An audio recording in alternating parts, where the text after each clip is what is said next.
मंत्री, ते पण नाहीत. वाट लावली आहे आमची सगळी. कुठे आहे?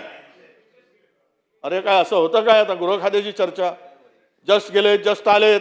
आताच अध्यक्षांच्याकडे जाऊन बसून आलो आम्ही.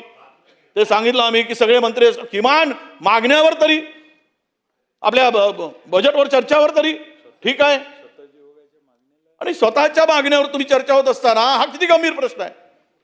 अशा वेळेस गृहमंत्री जर हजर नसतील, काय या चर्चेला महत्व आहे? राज्यमंत्री तरी दोन दोन आहेत. कोणी कसं करावं?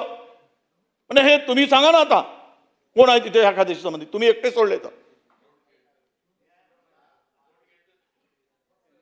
असं चालत नाही. नोट राजे,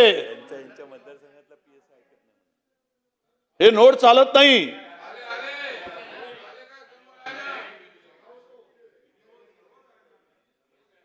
तसं नाही होत.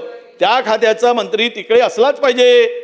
विभागवार चर्चेमध्ये, बजेटच्या मेन बजेट आहे, एखाद्या वेळेस पुरवणीमध्ये नसले तरी चालतात.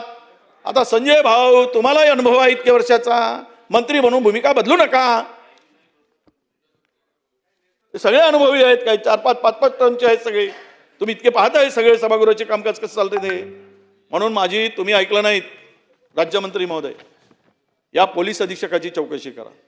चार्जशीट कुठं होऊ नये.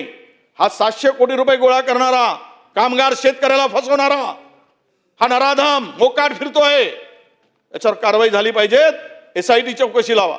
पोलीस अधीक्षकांनी ज्या 5 लोकांना निलंबित केलं, 1.5 कोटी घेतले म्हणून याला वाचवण्यासाठी, परत त्याला क्लीन चिट देऊन टाकली आणि मोकळे करून टाकले.